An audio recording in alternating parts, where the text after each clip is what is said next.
we're still in the pioneering stages of all this. And when code equals money, and when your money is theoretically locked up in these contracts, they're only as, the other thing that we say is like you're only as strong as your weakest line of code. All right, everyone. Welcome back to another episode of Empire. You got me running this one solo. Santi's taking this one off. He's traveling today. We are joined by Rob and Steven of Halborn. Welcome, guys. How you doing? Howdy. Rob, man, this is, I was joking before, this is a long time in the making. I think the first time we ever spoke, you had 2 employees, which you duly noted out was just you and Steven. So congrats on everything, man. How big's Halborn these days? Last time, I think we're about 140 now, Nice. globally distributed around the world. We have about a third of our people are based in the United States. A third of our people happen to be in Spain, and then another third definitely distributed throughout the, kind of throughout the globe. Nice. Awesome, guys. So just for context, for folks who don't know Halborn, Steven, CTO, Rob, your CEO, both co-founders, you guys announced this $90 million Series A in the summer. Summit Partners, Castle Island, DCG, I think it was, Brevin, Third Prime, Skyvision, Fenwick. You guys have hundreds of clients, I'm pretty sure at this point. And I wanted to bring you guys on because in my mind, you guys are the leading cybersecurity firm in crypto. But I think it'd be helpful. We usually don't do this at the beginning of episodes, but maybe just because you guys are a little more behind the scenes, can you just give an overview of what Halborn is and what you guys do? Sure, absolutely. We'll make the quick version. Halborn is a cybersecurity company for the world of Web3. We're all B2B. We focus on major enterprises as well as major blockchain foundations and DeFi protocols. I think people tend to lump every security company in the space into smart contract auditing. And while we do smart contract auditing, what we're really focused on is what we call security advisory. And it's this idea that basically there's so much more that you can pwn besides a smart contract. And we've seen that time and time again in sort of all the headlines that you folks at Blockworks and many others publish about. And so we're really just here to help secure the whole stack. And so we really have a fundamental focus in what's really just called like end-to-end security. So all the Web 2 assets, all the on-chain components, all the off-chain components. And while we've made a name for ourselves in this space in a really short amount of time in sort of professional services and consulting, we have a pretty extensive amount of products that will be dropping throughout the course of next year. Actually, about 6 to 7 of those products throughout the end of the next year. But yeah, I'll stop there. That's a little bit about us. So it's interesting because I wanted to bring you guys on after some of the hacks were happening, and I feel like we kept punting on this episode. There are over $2 billion of hacks this year, right? You had the 100 million, and I'm gonna maybe botch some of these, but like 100 million BNB chain, like 600 million in Ronin, like 325 in Wormhole, 100 million in Harmony. I'm not even sure if I'm getting all those correct here, but basically a ton of hacks. But you guys wanted to, when you pinged me about this episode, you wanted to kick this off talking about the systemic risk. And you said, we're highly opinionated on this topic, which I'm just like, I think we should start there because you guys want to go there. But I thought you were going to want to talk about smart contract risk and hacks, but I think you want to go broader and talk about the systemic risk in the system. So Rob, can you just I'm going to tee you up. Super broad question. Why do you want to talk about this? Why do you guys feel so strongly about this? Well, security and risk go hand in hand. And so, when you talk to major enterprises, there's risk departments, compliance, and security, right? And so, it's funny, we were also going to, we were going to have a conversation, and then all the FTX stuff started to happen. And really that goes into sort of the core thesis about, there's so much more at risk, both on-chain and off-chain. But Steve, what do you? Yeah. So yeah, I could talk about systemic risk. I think Rob and I have long conversations about it and looking at it as a whole, because you can be very prescriptive and go on Rect and, talk about what went wrong with Ronin, what went wrong with Poly Network and BNB Bridge and so on and so on. And they're all, there's specific issues that impact them. And we check for that. But, broadly, we care about security of the entire space. We want to see it succeed. All boats rise with the water here, and we want to. That's the reason why Rob and I got into it, is because we like what crypto and blockchain can do for technology and for people, and we want to secure it to build trust. So you do that holistically. It's about eliminating systemic risk, and there's a lot of it that we see right now. Rob just mentioned like with what happened with like FTX, and before we could look at Celsius, and we can look at Terra, and some of these like large impacting things that are just like lowering trust for everybody that has whether you're very knowledgeable of it or you're new to it, and it really kind of hinders the growth and adoption by consumers, and lowering the trust. And it's something that really, it's hard to secure that, because a lot of the issues happening with that is things that go against that really don't have anything to do with the core of blockchain and what it's trying to solve. It's people issues, it's the auditing issues, it's the fraud, but that's systemic risk around like the not really the technology at all, but some of the large things that are happening that I think is in the wrong direction, that we see that it eventually leads to it, is this like search for like super high APY, and that kind of can't sustain itself over time. And we look at Bitcoin. I'm a big Bitcoin maxi. That's what I got started into it. It's about sound money and 21 million cap and a deflationary asset. Yet a lot of things we're doing with even that is derivatives and synthetics and wrapped assets, and then staked assets of the wrapped assets, and you have like these layers and layers. It really reminds me of like some of the risks that we were taking on with 2008 financial crisis, of like these derivative contracts and synthetic CDOs and CDOs. It's just eventually when the shit hits the fan, sorry, it becomes chaos, and there's systemic risk that just can't be controlled, and it eventually happens there. I think we've seen that a couple of times right now. So I think that's like where we get into it, just with around DeFi and stuff. Not even looking at the code or the vulnerabilities, on that. I think that's one of the things that we really look at just from principles on the outside, not like picking on any particular protocol.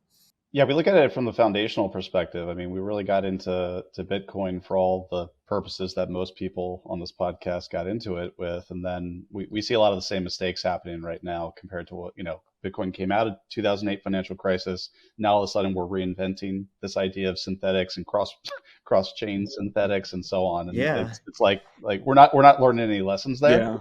Yeah. And like it's interesting too, because DeFi is amazing. Like there's so many things you could do with to solve some problems, like lending and borrowing, for example. Giving mortgage loans. You could have people be able to use smart contracts to execute and buy real estate much quicker, or get a loan much quicker. Do it more transparently. Do it using like escrow payments, and use the technology for improvement. And truly move into like a Web3, so to speak. And but we get to become obsessed with like the value, like a token value for something, and just like value chasing on things. And it's like almost like human greed, pushing it forward rather than human, improvement and process improvement and enabling new things. I think we should focus on that much more, because cryptocurrency is one aspect of it, but there's so many things that are just beyond not just currency, the actual technology used for it. So I think if we open our minds and perspective on what it can do, then it's going to be a lot brighter future. And of course, we're always there to now look at the code vulnerabilities around that, rather than financial or environmental issues that can happen. So that's like one aspect of systemic risk. And then another one is, coding of the things. We could go down that topic again about like one vulnerability is found, but everybody's forked the code, and we see it. Like let's just say we found the MetaMask 0 day a while ago. That was published and released. How many people had forked MetaMask's code, and then just now you have the same vulnerability with every solution? There's no diversification with that because of the nature of open source. So that's another systemic risk type. It's not really financial, environmental related, more to like code code issues that you can see where it just impacts everybody. There's no diversification in the technology sometimes, especially because how new it is. Yeah, and so these are the topics that Steve and I and our executive team are talking about all day, every day, and just by kind of working with dozens of leading layer ones and DeFi protocols and enterprises, we get sort of this more macro overview of the whole space. And so from these conversations stems, okay, well, there should be a product there. There should be something that helps solve that. We've recently, we're building out a concept, called Seraph, which is a blockchain security notary solution, which is supposed to be able to help situations like this.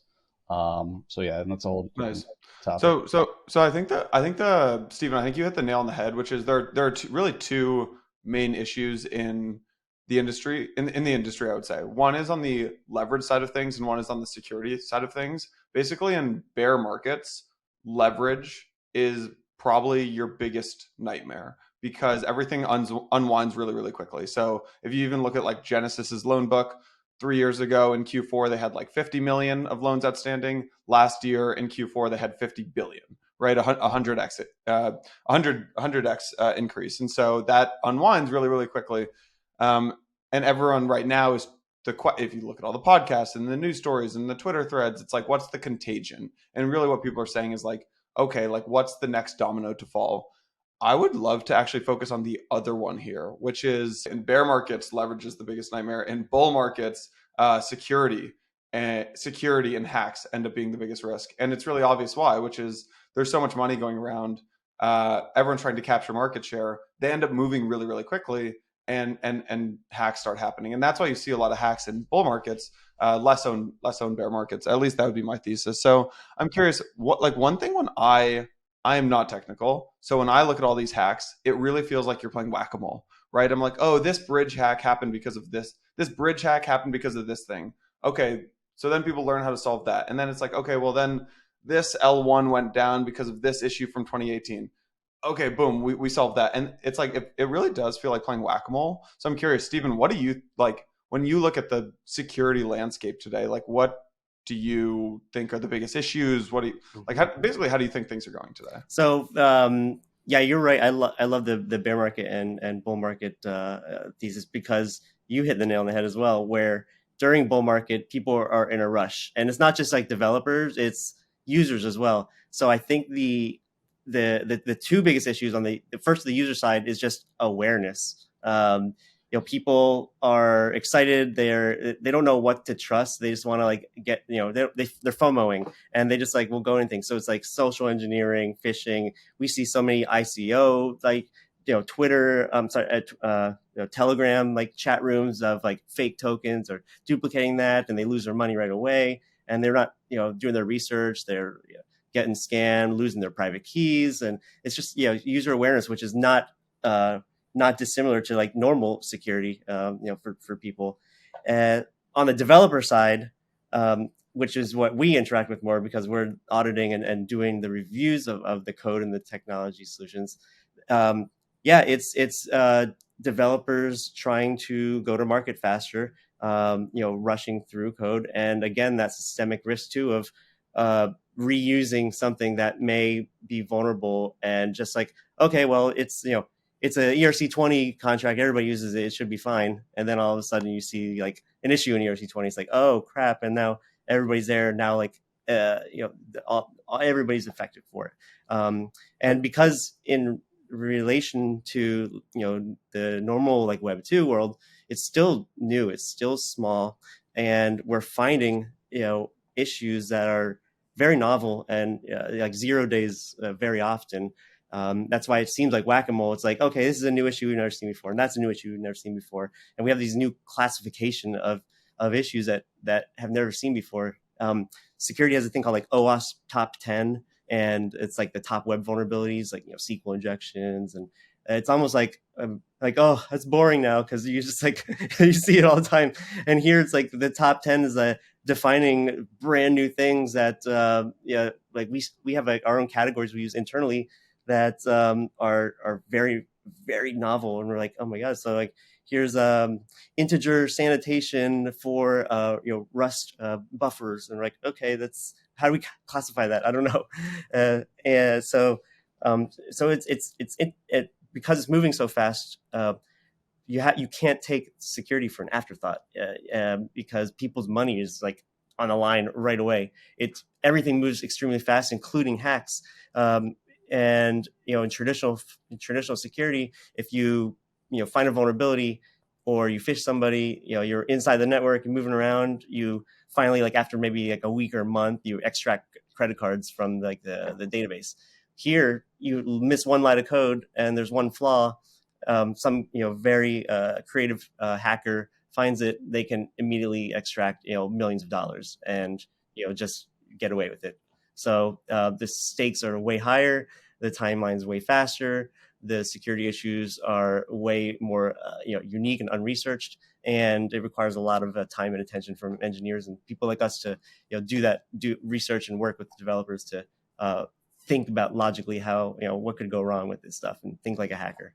And it's not an easy conversation when we're talking with DeFi protocol founders and layer one founders. I typically say, look, you're coming from the Web 2 world. Like Web 2 is move fast, break things, but in Web 3, it's move fast and lose all of your investor money. So it's really like you need to have that discipline when code equals money and code equals value. There's so much more on the line. It's so much more visceral, and so like we're typically the bottlenecks with our clients, like on purpose. Like, look, like I understand that you're working on this deadline. It's very great that you're working on this deadline. We need this much time in order to make sure that we feel comfortable to be able to say that you should go out and launch. And we're frankly proud of that, like having that ability. It's been sort of our rationale and our mindset that has been able to, that's why we've kind of gained the reputation that we have throughout the last 2-3 years that we've been out there. You won't find our name on the rec list. I mean, it's pretty specific. Actually, we won one time, but and it wasn't something we missed. It was, we found the issue.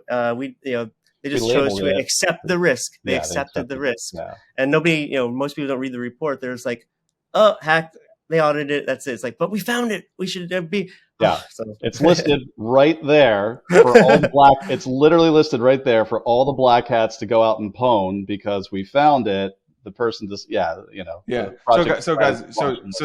So Stephen just used this word, like we audited it. And the way that I know, that I understand a lot of the security happens today is smart contract audits. When I speak with folks who are in your positions and like some of the smartest people I know on the dev side, they're like, smart contract audits are like a total Band-Aid solution. It's long-term, a horrible solution to solving some of these security risks. I'd love to hear your guys' take on, like, I know one thing you guys do is smart contract audits, but I'm curious if you think that's a long-term sustainable way to keep DeFi safe. Here's my take on it. In security, there's different types of approaches to security. You have really like preventative ones and reactive ones. And with smart contract audit, what you're doing is you're doing preventative, which there's not too many options. We have a tool I'll talk about in a second. That's the first preventative tool. But an audit is a prevention mechanism to say, okay, we're preparing for it. We want to eliminate the future issues from happening. And it's a service. And the problem is you're trusting that it was complete and there's no issues, and you put it out there on the blockchain. And after that, it becomes reaction. It's okay, it's getting hacked, pause the contract, or freeze the USDC. You're responding to it because it's decentralized. It's very hard to control it and not be decentralized. That's the thing. It's it's out there, it's transparent, it's open source, and it's up. The code is law. They often say. So that's why auditing is valued, and why it's I wouldn't say it's a band-aid, it's a layer. There's defense in depth. There, you should be doing many things. There's not one trick pony for anything, not even like normal Web 2 security. You should always have layers and layers of security and layers of prevention and monitoring and everything until you feel risk has been reduced to an acceptable level. That's what it comes down to with anything with cybersecurity. With the uniqueness of blockchain being decentralized, it's hard to have secure controls that are preventive and not overstep into centralization. So that's why with Seraph, which Rob had mentioned before, that's one of our first solutions that we've launched. It's adding a notary, a trusted third party that can be somebody else, or it could be Halborn, that will just on-chain in a non-custodial way be able to notarize just critical transactions like a withdrawal of funds or something that's like a huge an upgrade of an admin or something that's shouldn't happen too often, only under particular conditions, to get some sort of control on it and prevent edge cases or unexpected results. And so that's what we've built, and I think auditing has been the only thing really to provide that preventative aspect. Well, Stephen, what were the two buckets you said? There's preventative, and then there's, what's the other bucket? Prevention and reaction. Reacting to a hack. Like, oh, we're getting hacked. Like, let's freeze it, or just monitor it, or let's you're reacting to something already happened. Some security folks in the space have focused on insurance protocols, so things like that, where oh shit, you get hacked, and now here's some money back.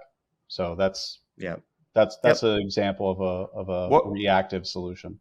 I mean, how like when I look at how folks have been reactive today, it's interesting, right? Because governance makes some decision making pretty slow, right? You need like 4 of 7 or 5 of 7 to change something, to change like a base layer of a protocol. That's really, really, really good when you're building like infrastructure, but really bad when there's money that needs to be stopped from flowing. So I'm curious, like, how do you advise on the reactive side of things to set things up? Yeah, that's the balance. So if you look at compare centralized finance to decentralized finance. The problems with the decentralized finance side that you just pointed out is slow reaction time. It's up to governance to make the choice. What if it's malicious governance that's like on there, and you have to respond quickly, and people don't participate? Maybe there's a flaw. So there's the reaction side of it, and also the transparency of governance itself. Can be an issue. On the centralized side is like now you have loss of control, as the user, and you have you trust that the developers, the owners, or the custody, the bank, so to speak, is going to make the right decisions on your behalf, and they're not transparent, but you trust they are because of their reputation. So there's good and bad on both sides. So we sit right in the middle with our approach. We're objective, and we tell the truth. We are trying to find the balance between CeFi and DeFi. So the tools do that to see what makes sense. We're providing a method to react quickly while controlling it, but also doing it in an objective spirit of decentralization, and provide transparency, be a kind of a third-party witness, as so to speak, or a notary, for to help even governance can make a decision on whether to include it. So it's a bridge right in the middle to get the benefits of both sides. What is this notary product you guys keep mentioning? Rob, can you? We soft launched it last month, and by soft launch we're just approaching really our current clients right now. So there are a couple of DeFi protocols that are going to be launching in Jan/Feb with it. It's called Seraph, which is seraph.co actually, and we've been building this out for the last probably close to 12 months at this point, and excited to finally. So when you say it's a notary, so it's basically a completely on-chain notary, I would assume, right? So so you now introduce a third-party witness who, like in an off-chain world, a notary would you have a third-party witness to like recognize important events. That's what a notary does. So like a notary in the on-chain world would be someone who like recognizes the signing of important on-chain actions. Is that?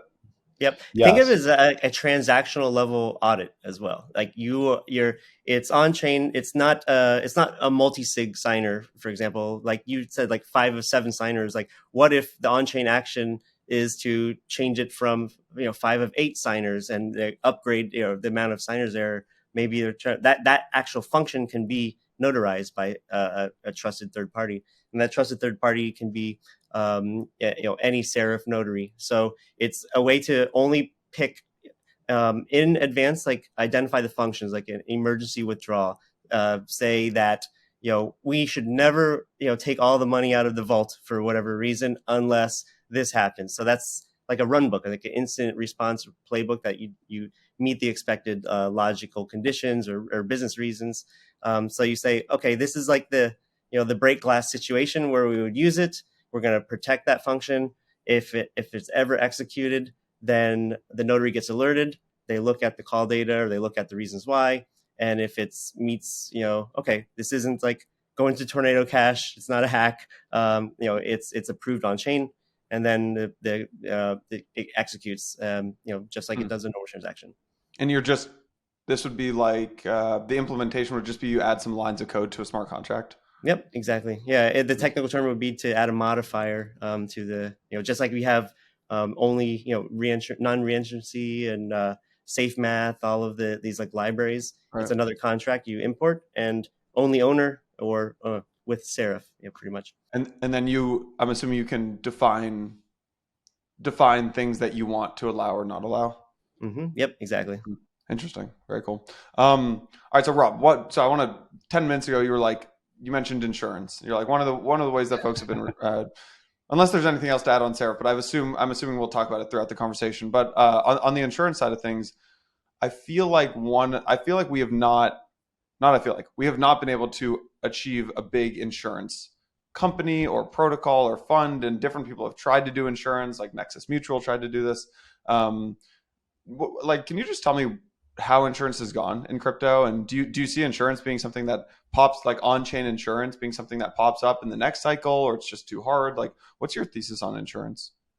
I'm bullish on the concept of insurance, and I think we need a lot more at bats in the market to get to the place where we need to be. It's not ever going to be something that Halborn focuses on because 99% of the general Web 2 security publicly traded markets is preventative security. We focus on preventative security, but when it comes to we definitely need to have that as part of the stack, of part of a proper defense in depth strategy. But it's not really going to be for us. My take on it to try, because I actually used to work at an insurance company as a security architect a long time ago. Yeah. Insurance is, it's all about risk. Again, just like security, and actuaries, they calculate what's the premium that we should provide to cover this level of risk, whether it's a person or a contract. And the risk is just like way too high right now. So the premiums don't make sense. And the liquidity, when back to the systematic impact of things, when something bad happens, it happens big. And even the insurance providers are just like, we can't cover this much loss right now. I just think that we haven't been diversified enough to see it. And when bad things happen, it happens to the insurance, DeFi insurance providers as well. And so then, all right, well, let's increase the premiums for that. And then now it's like, well, the premium's too high. Now nobody wants to get it anymore. And so it's like, that's why we need, again, that higher level, like the systematic approach. Like we need to like eliminate possible loss exposure per incident to make the insurance, contain the blast radius when it does happen. Yeah. Do you see anyone working on insurance in the right way? Yeah, there's some good projects. We Rob, you're shaking your head no, and Steven's saying yes. So I got it. Well, they're working on it. Didn't say they're available. Yeah. The concepts, great white paper. No, there's some solutions. Yeah. There's like really 2 approaches for it. One is like holding collateral, aside for it, and then paying for that in reserves. The other one is doing one of our clients, Fairside, for example. They're taking a different approach of having a way to really open a DAO type of approach where people determine, what is a fair, coverage or not, based on per incident. And, it's the loss, is it fraud? Is it a private key exposure? If this is a rug pull, should we provide it or not? And let the people kind of decide on that and what the premium should be, which is a pretty great, kind of take on it. Yeah. Rob, you agree with that? I do. I do. Yeah. Cool. Can we talk about bridges, guys? Because I just think they I just think they need to be talked about because, all right, so flashback a year and a half, and people were still asking the question, like, are we going to live in, maybe 2 years ago, but like, are we going to live in a monolithic chain world or like a multi-chain world? And then one of the things that happened, kicking off with like Solana summer and like all these L1, like the L1 wars, and then we got into 2022, and everyone's like, oh, okay, like confirmed, we will live in a multi-chain world. And everyone's like, great, like we've got all these cool L1s that work. And then the bridge hacks started happening, and everyone's like, oh crap, like there's it's pretty complex to build a multi-chain world. So can one of you guys, at like my 5-year-old developer brain, like, can you explain just like why bridges are so tough to actually implement? Yep, 2 reasons, and why I'll start with why they're hacked. If you were a hacker, would you go and try to like pickpocket every single person and get a little bit of change, or would you just go straight to the vault and just take it all? Probably go to the vault, just take it there, right? So that's one thing, is like the target bridges. Most often they're implemented either with burning and minting on each side, or vaulting and holding it all in like a master vault that you can go and take all of that out. So that's one, a huge target for it, for hackers. And why are they hard to implement? It's because these protocols, they're often in different languages and they don't really talk to each other. There's not a standard to say, if you're doing Solana to Ethereum, Solana is written in Rust code, and Ethereum is written in EVM, and with like Solidity contracts that get compiled. So how do you take those two functionalities and connect them securely? It's really hard to do in a decentralized way. There's not many like really decentralized, like Thorchain is one example. It's the most complicated but awesome like bridges I've seen before. Chad did a great job on doing all of this building for it, keeping it decentralized. But now sometimes you'll have, okay, it's we've connected the two, but there's a master key or like some bookkeeper or vault or guardian, various flavors, and then that has a weakness, and now you have a central source of like liquidity is just going to be stolen. So it's just like escalating privileges. We got like Poly Network is that way, and many others. So it's really complicated to implement logic on both sides of the bridge that are fully functional without creating gaps. It's complexity is enemy security. It's a very common term here, and bridges are complex, and there's a lot of value targets. So people spend a lot of time researching, how to break them. I'm probably going to embarrass myself with this question here, so bear with me here. So my understanding of a bridge. So let's say I want to move ETH. So I want to move Bitcoin to Avalanche using the Avalanche bridge. I'm going to put Bitcoin into a contract. They're going to basically take that. They're going to give me a 1-to-1 equivalent of like I don't know Bitcoin. I don't know what they call it though. Like ABT, they have a different name for their Bitcoin. It's a derivative. It's a derivative. Yeah, it's a derivative. Yeah, but it's basically a synthetic one of those Bitcoin that now is able to operate on the Avalanche network. And I see the issue here, which is like, okay, well, you're leaving a bunch of Bitcoin in this contract, and that's usually like the honeypot. My question, again, this might be really dumb, is like, I leave crypto in contracts all the time. Like I leave crypto in a contract on Aave, or like I leave my like ETH in a MetaMask, or I leave my like ETH on Compound, and that doesn't get hacked. So like, why is that smart contract on a bridge such a hackable zone? Because when you leave it there, are you leaving, millions and millions of dollars? I don't know how rich you are, but that's the thing. And it's more simple. Like if you're just sending it to a wallet or, your own contract or your own like ledger or something on chain, it's, transfer, withdraw, send, pretty simple functionality. With bridges, I'll use my favorite one, the Poly Network one that was on there. Poly Network was $611 million that was stolen, and there's there's so many functions in that to make it work, to mint the tokens, to update the bridge admins or bookkeepers, to send transactions with commands. It'll take a message and parse the message out, and say, okay, this is I don't speak your language, Solana, so I'm going to send you like a text string, parse it, and when it arrives on the other side, it'll be in a format that you know how to process. So that's really like, there's so many different like variations that people have tried, and there's always unexpected flaws with that. This one happened to be a hash collision. So the same function that exists in one place collided with another one. Somebody figured it out, and they pretty much escalated their privileges to become the bridge themselves, which was novel, never seen before. So it's just new technology, new vulnerabilities, and high value at stake. That's just. I will also say too, like, we're all used to working very fast in this space. Aave's been around for what, 3-4 years now, maybe a little bit longer. There's this concept called security through obscurity. Just because it hasn't been hacked yet doesn't mean that it's capable of being hacked in the future. There still needs to be more time and so on put into this. So I mean, look, like you say that your funds are safe in Aave. I mean, I wouldn't call it a hack, but it looks like someone exploited one of the one of the vaults or so on Aave, and was able to take out like 100, like maybe like 500K or something like that. Yeah. So it's like there's still like, we're still in the pioneering stages of all this. And when code equals money, and when your money is theoretically locked up in these contracts, they're only as, the other thing that we say is like, you're only as strong as your weakest line of code. So all it takes is one upgrade and one systematic upgrade, like an upgrade on Aave, but then like that affects this other thing systematically that no one else has thought about.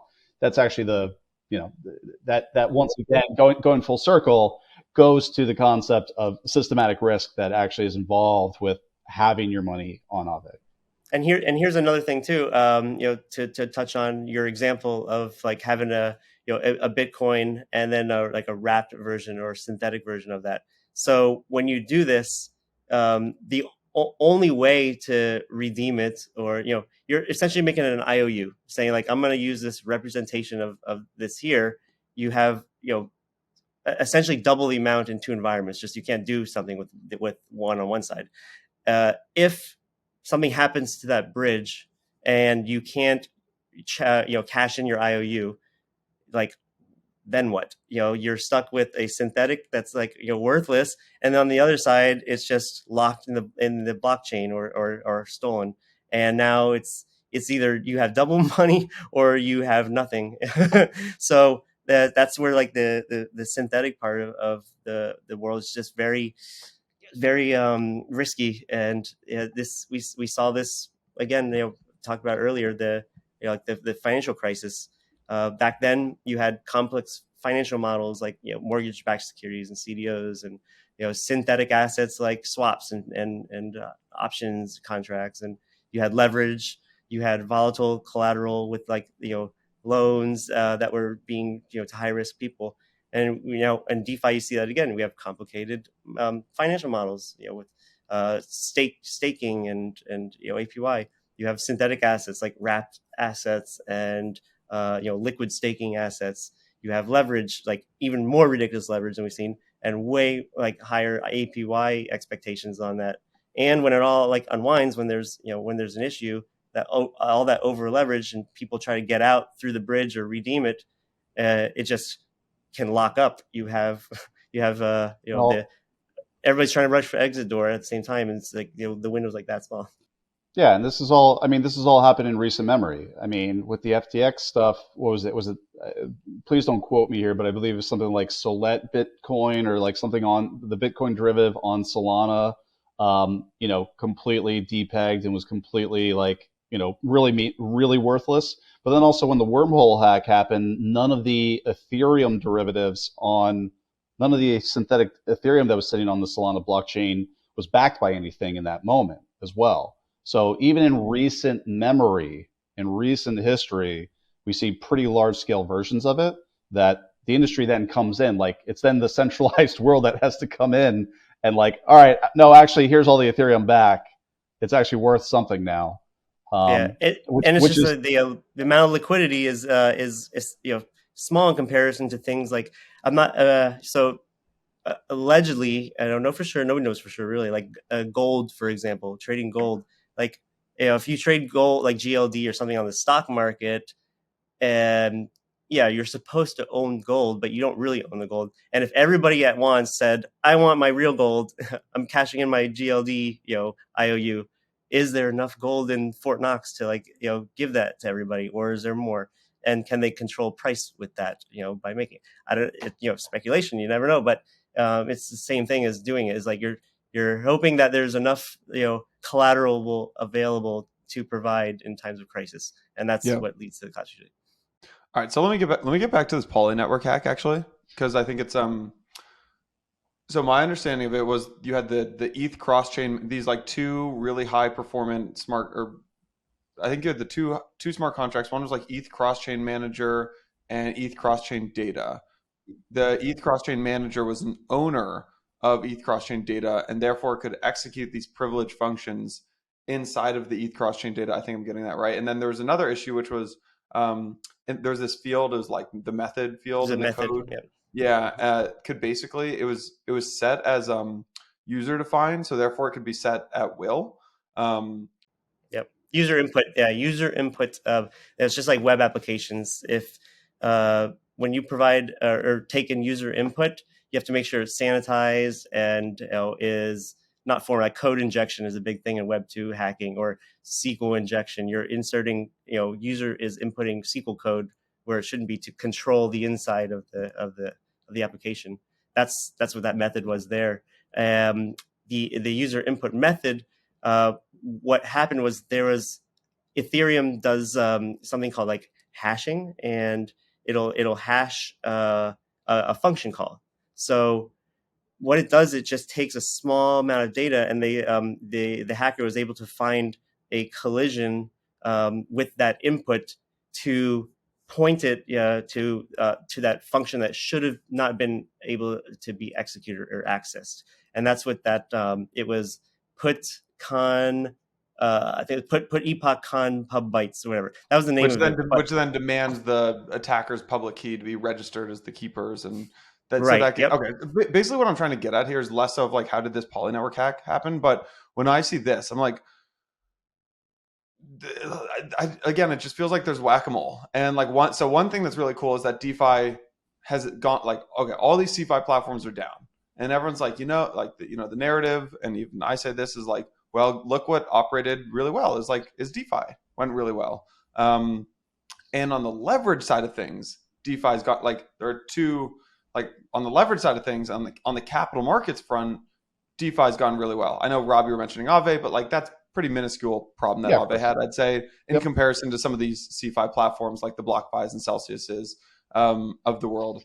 But when I read about Poly and what happened here, I'm like, man, there are just an infinite number of ways that this stuff could go wrong. So yes, hypothetically, I could move all of my capital from, if I'm a regular user, from BlockFi to Aave, but there is no possible way, if I'm a user, to make sure that this public key injection of code doesn't happen. So I don't know, just that's what we're here for, to try to find those edge cases. It's it's such new technology, and there's so many ways of doing it. We haven't found the best practice, the best bridge standard, and there needs to be a substantial, so look, Web 2 security, regular cybersecurity, just regular run-of-the-mill cybersecurity, there are over 4 million unfilled positions around the world. There is a drastic need for fantastic and just general cybersecurity practitioners in Web3 and in Web 2. So you have the bull market moment of everyone running fast, but then the only real security practitioners are checking on their smart contracts and that's it. Whereas what we just got done talking about is way more complex than one smart contract audit is going to get you.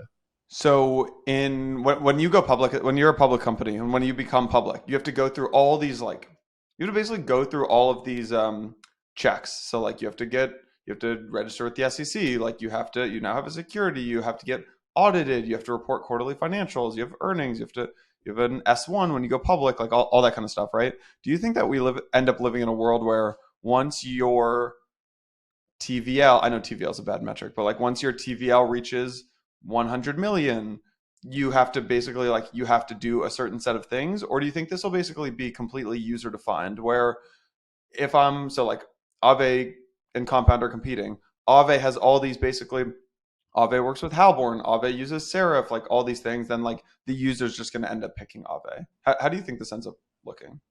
My personal opinion on the matter is that the three of us right now are Americans, and I have this, I keep noticing that there's this huge tendency of us Americans to just think about, America centric.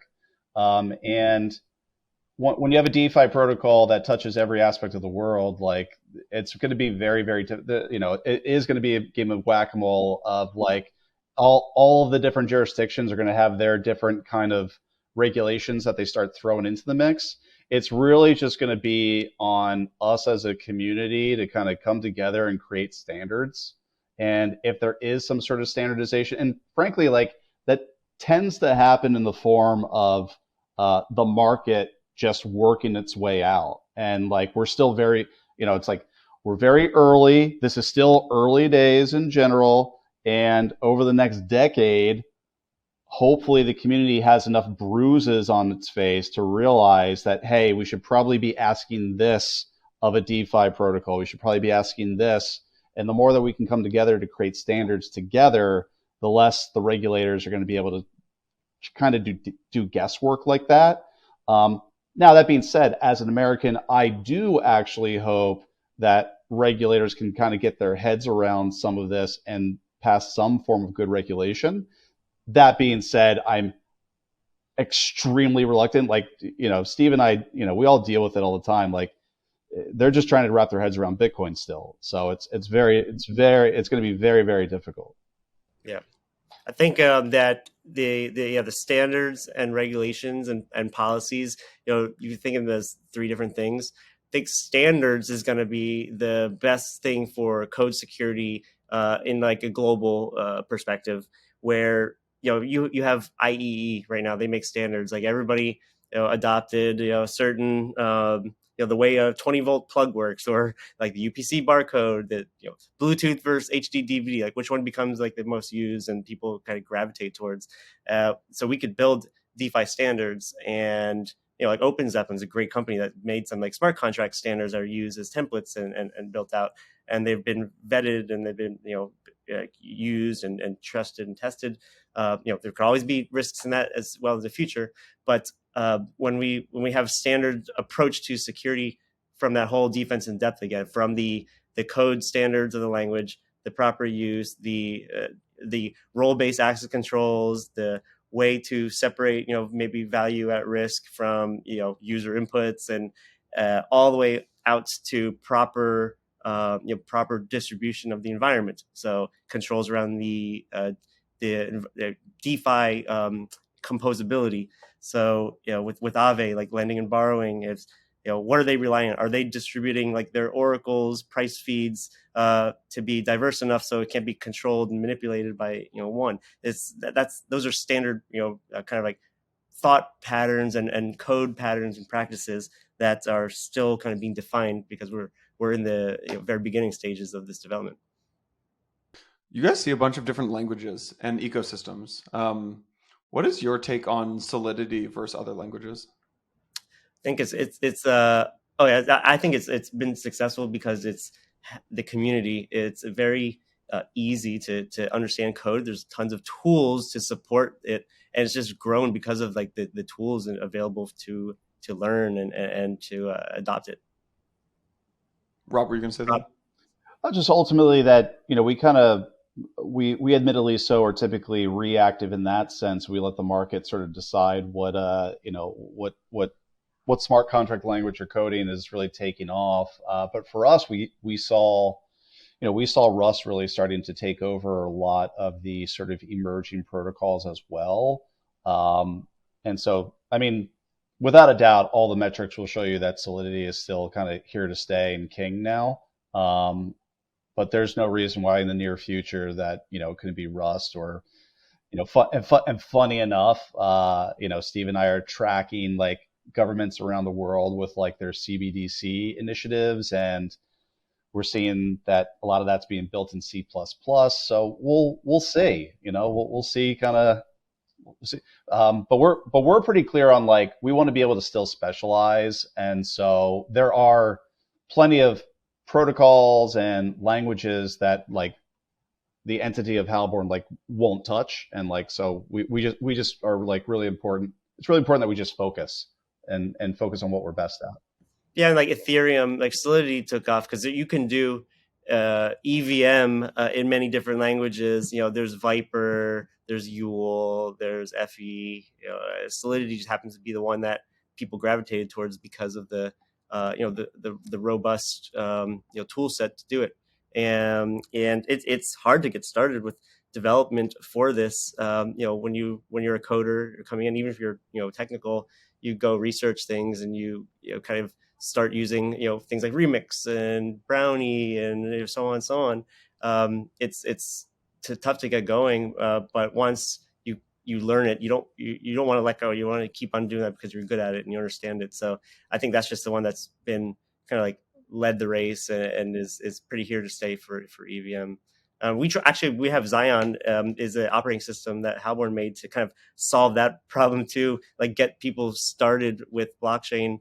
It's a free operating system that we give it to our own employees to get ramped up pretty quick. It has all the tools, all the frameworks for Rust and for Golang and Solidity and things to like out of the box. You don't have to worry about like figuring it out and making the libraries work together. So Zion, Zion, it's like a Kali Linux for those security testers out there. It's a great. I use it every day. We released an episode with Anatoly and Ben Springo at Solana last week, and obviously they've had a ton of success not building on with Solidity and with Rust and stuff like that. Do you think that there's too much momentum though behind Solidity and too much like basically there's two approaches, and like if you look at the two L1s that had really big 2021s, it was Solana and Avalanche, and they took two really different approaches, right?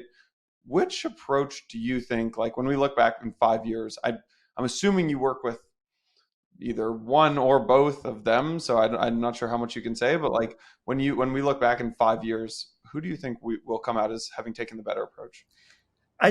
I'll say I think with blockchain in general, there's not you don't need to have only like one chain to rule them all. There's a lot of purposes that one chain can be better than the other. Like Solana is extremely fast. It uses only Rust and it doesn't have smart contracts. It has programs. Everything is compiled and is lives on chain. There's not two layers, like there's no consensus layer and contract layer. It's all together in one, and it's extremely fast. And Rust is a fast language because you compile it and then you deploy it. That's not how Solidity is done. Usually it's bytecode, and Avalanche has C chain and P chain, and they have different things too. Solana is one chain. So if you want something fast, maybe for let's just say like decentralized streaming of video and you need high throughput, okay, Solana is a great chain for that. If you want to do something for, all right, I want to use an NFT marketplace, I want to like interact my front end app with it easy to have new contract, maybe Avalanche is better for that too, because you can use P chain and C chain for it. So I think there's a multi-purpose, multi-chain world. Bitcoin, it has its own unique property of one trick pony, transfer and store value. So I think they both have a lot of potential. We do work with both, and they're different tools for different jobs. I want to get both your guys' take on this next question. There's a big conversation right now happening, which is what's the best way to scale? And I think the three ways that people are talking about would be rollups on ETH. Second way would be bridges between different L1s. Like we have a couple different L1s in the future, and there are bridges between the different ecosystems. And then the next way would be IBC, and like app chains and what's going on with Cosmos. And those are kind of the three places that like people are planting their flag. Maybe it's not like how do we scale, but just like three different ways that this industry grows. Rob, can I throw this one to you first? Of just like when you think about those three ways to grow the industry, which one seems like the best option these days? At this moment, I mean, we just got done talking about bridges and how absolutely frightened we are as security practitioners with them. So the systemic risk involved with bridges, I think, could actually lead to more people losing money and therefore walking away from Web3 in total. So I don't think that interchain, like multi-chain or cross-chain bridges are going to be the way that we scale. In general, scaling solutions will help, but also fundamentally creating layer ones from the ground up that interact with one another and fundamentally creating, new protocols that interact with one another will inevitably succeed. And that is why I'm certainly bullish on everything IBC and Cosmos that I keep on seeing. And there's a lot of choice there as well. So, you can choose whether or not you implement CosmWasm smart contracts within your, IBC chain and so on. But also, like, because of what we were just talking about with how Ethereum has really taken over, this whole idea of decentralized applications right now, this is why people keep on talking about layer 2 scaling solutions, and now we're starting to hear about layer 3 scaling solutions and so on. And I think it's going to keep getting meta in that sense, but I also think that due to like just Moore's law, I think we're in for a blockchain disruption in the next 5 years. I think there's something that isn't out yet that no one's talking about yet that's probably just going to supersede all this and take the world by storm. It's basically what I'm hoping for at this point too. Say more. Say what you mean by that. A new technology that's not one of those three, that can solve it in a better way for speed, scalability. Yeah, it's there. You look at the trifecta. I really like, Vitalik talked about that blockchain trifecta. The trilemma trifecta. It's the scalability, centralization, and security. You're kind of like trade one versus the other depending on where you fall with it. My take, on those three solutions, I agree with Rob. The bridge is probably like my least favorite. I mean, I say that, I like them because they do create a lot of business for Halborn, I would say. So they're great in that sense. But as far as like usability, I really like knowledge, zero knowledge proofs, zero knowledge rollups, and optimistic rollups. I think like if you find a way to use like Lightning for Bitcoin, or a layer 2 that can take the off-chain computational resources and do it in a decentralized, secure way to make validity proofs, you can scale really well if that's done, and because it's using cryptography, which is the whole point of crypto is this is the crypto part. So cryptographic assurance, I think, is always the most sound for everything. It's why I fell in love with Bitcoin in the beginning. But application specific blockchains like IBC and what they're doing, that's like it's a different approach. They're essentially doing it at layer 1 the way Ethereum does smart contract composability. You're making composable application specific layers in the blockchain stack. So each part can be forked and improved, and each part can do without losing the compatibility. So it's microservices in a way for blockchains, and like you're adding the simplicity, which is great for security. This blockchain does only this. You're not trying to morph it into something more complicated to interact and forced interaction like a bridge. You're just saying, okay, you do this, and that's great. Now, if there's something wrong with that, you're containing the blast radius again. So you're doing this microservices way of it. I think if you want to go the cryptographic route, zero knowledge, really like that tech. We see tons of emergence there. Application-specific blockchain, it's great, but the speed size of it, I mean, the whole reason why they're trying to do layer 2 anyways is just like the execution speed, right? imagine playing a game like on Ethereum without layer 2. It's like swing your sword, transaction mining, and it's like okay, and I have to pay like $5 every time I make an action. You need like a layer 2. You need like the Ronin network or something to do that. So wait, so you guys both think that something is coming in 5 years, and a new blockchain or something 5 years from now that will be better than ETH, Solana, Avalanche, Cosmos, all that stuff? Yeah, you both agree. Better at what? Just I mean, I think is more secure. Solves the trilemma better than anyone else has been able to.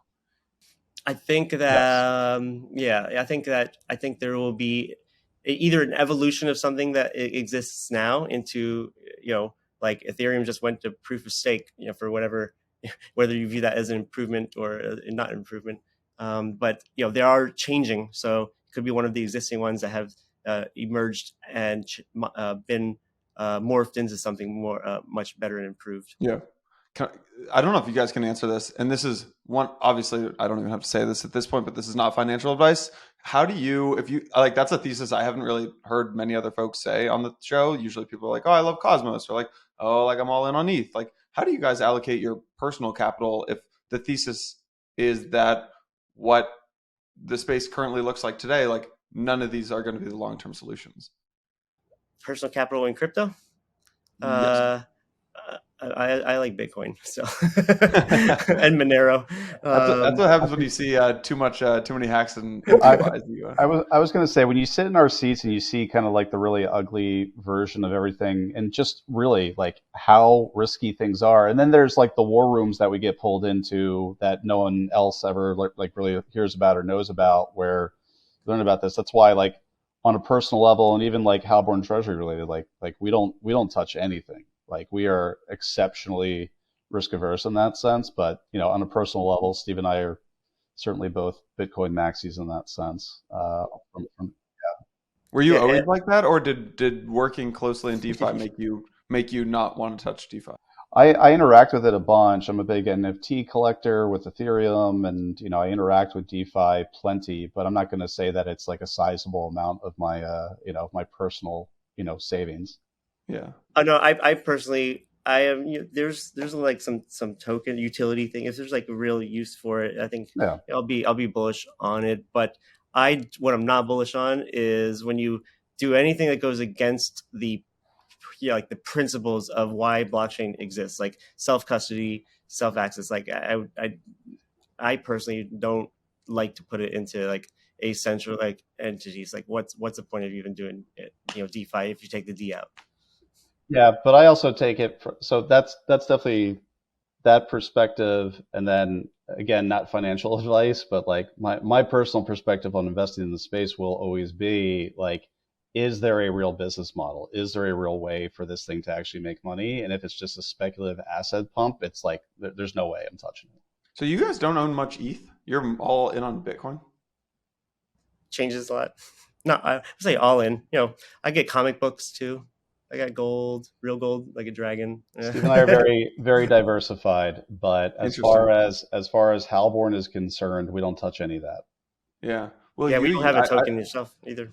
I would say there's DeFi, and then there's like tier 1 DeFi, which is like Maker, Aave, Compound, Uniswap, like the DeFi from like the 2016, 2017 era. Do you think, like, will you touch like if you want to get a loan on your ETH or something, and you don't want to sell your ETH, like, will you touch an Aave or Compound? Or like, if you want to trade, like, will you touch Uniswap, or you're staying away? We do some. I like Uniswap. I think it's probably the best smart contract in DeFi that when it changed the game for doing things for swapping. But it depends on, like, are you investing in the idea, the hype, the protocol?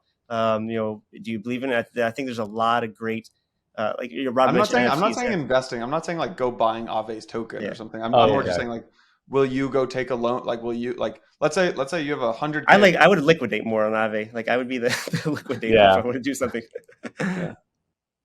Yeah, but we interact. I mean, let me be clear. Yeah. We both, Steve and I personally, as well as Halborn, we do interact with Ethereum DeFi, Solana DeFi on a constant basis, because sometimes we're paid in like a USDC, something, or sometimes we'll get paid in a token, something, and we'll go and we'll swap it for sure. But so we're interacting.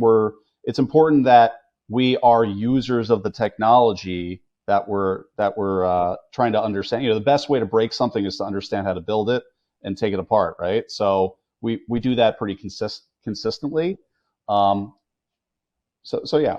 Cool. I used to like that. For me, I was doing a lot of like liquidity providing, like putting it in pairs and pools and Uniswap and doing that. I think that's one of the more safer ways with the exposing yourself to opportunity and liquidity mining. I don't know that some of that can be. It's like, what is how many layers deep are you in access to your money? That's like what always scares me, is like if it takes more than like 4 transactions to recover the funds, then okay, I'm in too deep.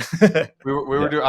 I was doing some real degen stuff in 2021. It was like you'd go like on this Avalanche protocol, and it was like, all right, you got to move it here to here, here to here, bridge back over to ETH. I'm like, oh my god, it's taking me like 6 days now. Yeah. That's the scary part of it all, and it's like when you look at and when you know what you know about security, and you look at how many layers, like if you're doing investment on a cross-chain liquid staking something, and it's like, okay, I have my ETH, and then I put the ETH in a contract, and it mints a wrapped ETH, and I take the wrapped ETH and I put it in a bridge vault, and that'll make a wrapped Sol ETH on one side, and then I take that and I put it in a DeFi protocol to do some yield farming on like whatever new DeFi things. Like, all right, now I'm 6 contract vulnerabilities, possibilities, and a bridge between like my core redeemable asset now. So it's like that's pretty dangerous. You lined me up nicely, Stephen, for the last topic I want to talk about, which is liquid staking. I would have to assume you guys are not fans of liquid staking based on everything that we've talked about.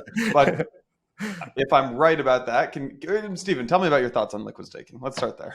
Oh yeah. Well, I believe in like the true value of things, and when you do liquid staking, you're essentially like kind of cheating away, right? You have, what is proof of stake supposed to be? It's like you lock your value in the network to help consensus, and that's your sacrifice for the network. Is like, I will put this in here and I'll stake it and I won't take it out, and that's gonna like what makes me validate the network. Just like Bitcoin is like you're providing your electricity power. When you do liquid staking, you're bypassing that. That sacrifice doesn't exist anymore. You're like, okay, well, I'll put it there, but hey, guess what? I'll still go use this synthetic acid to do whatever I want with it. So I'm not a fan of liquid staking. I think that it creates, when it happens for too long, for too much, it creates issues like we've seen with just recently with some platforms. Rob, what do you think? I have some less. Yeah, I mean, Steve puts it way more eloquently than I would. But it's liquid staking is kind of a grift in that sense. Like, it's really like not supposed to be the case that you're allowed to do that. Now, because it's code, and because any of us have access to write some lines of code and create a synthetic version of this asset that's staked, that capability will always be there. But it's a grift. You're not supposed to be able to do that. So do you put there are like 2 camps of liquid staking. There's like I would say like the more centralized providers of liquid staking, and then there's like the more decentralized providers of liquid staking. Do you put both of those in the same bucket? Like, you don't like Lido, for example. Centralized liquid staking would be, do you trust the people to be honest with you, or is it going to be what we're witnessing now with like SFX? If they're true to like their redemption, they'll say, hey, you're liquid staking, your ETH is safe with us, it's 1-to-1, we're not going to do anything with it, and then they start doing a bunch of stuff with it. That's the risk of centralized. I think that's it can be an issue, and also the amount of liquidity too, because you can do this in like traditional financial markets. Is like have it's all they do, right? Have your money in the bank, and then take a line of credit against the cash that you have in the bank to use for things, and you have like a margin ratio, you have like a certain thing, and that's people do that a lot. I do that, but you're trusting in the large liquidity of the U.S. dollar or whatever, like fiat, and it's audited and regulated a lot more, and it happens a lot slower. And it's not the vulnerabilities are not within the code. The vulnerabilities come within the economy or government policy. So it's a bit more nuanced, and I would say like it's safer. So with if you can put controls around liquid staking to make it more safe, I would say dare I say like regulate a little bit more. But then you're not like decentralized anymore. So I think we have seen like the very bad use of non-regulation just here recently with us with the SFX coming here. So that's what gets you in trouble. Yeah. Anything else that we missed, guys? No, I don't think so. Yeah. I could talk all night if you want. Yeah. Yeah, I hope, Stephen, I hope people are watching on YouTube so they can see your insane setup. Yeah. If you guys are watching here, this is how I diversify my investment in Stephen, music. how did you you were a guitarist in a band, right? And then you became this like CTO of a cybersecurity company. Was that did those happen at the same time, or you were like how did you learn how to code like this when you were also a guitarist in a band? I think it's like the one side of the brain, music to me, I listen to music, I enjoy it, but it's like a math problem in a way. I listen to like crazy time signatures, and I like complicated stuff, and I look at audio, perspective. So engineering, I play guitar, but I like producing. I like creating music is more like, recording and making songs from it. And I think that it's still in front of a computer doing stuff with an application comes down to it. But how I got into it was, I suck at sports and I wanted to play guitar to be cool in elementary school. There you go. It's about as good of a reason as any. Steve's being super humble. All right. So he used to be signed to Capitol Records. He's opened up for a ton of major bands like Metallica and Bon Jovi. He's written songs for Britney Spears. He's written songs for Lil Wayne. And while he was doing that, he decided the record, 500,000. You wrote that Britney Spears song? Dang. Yeah. Right out of Crusade. And then that's my old band. 5 million streams. Wow. Actually, I have 9, so I'm waiting to get the double platinum when it hits 10 pretty soon. Yeah. I mean, Steve and I, that's why we got along so well. Is I'm a way less accomplished musician, and like we just look at building out Halborn, like building like the best rock band or the best album possible. It's creative all day, every day. We have new challenges every day, and it's just it's a lot of fun. Working on a project right now, called Dead Code. Haven't released things yet, but the long-term thing is to make it an immersive, like kind of Web3 integrated music project. So I'll leave it at that for now. There we go. Yeah. All right. Well, I'm excited to see. Anyways, Stephen and Rob, this was awesome. I appreciate you guys coming on. I know Santi, who wasn't able to join this, and I talk about security side of things all the time, and we're like, if only we could have some security experts on the show. So this was it. Super helpful. I learned a ton, and appreciate you guys coming on. Great. Thanks for having us. Thanks for having us. Appreciate it. Of course, guys.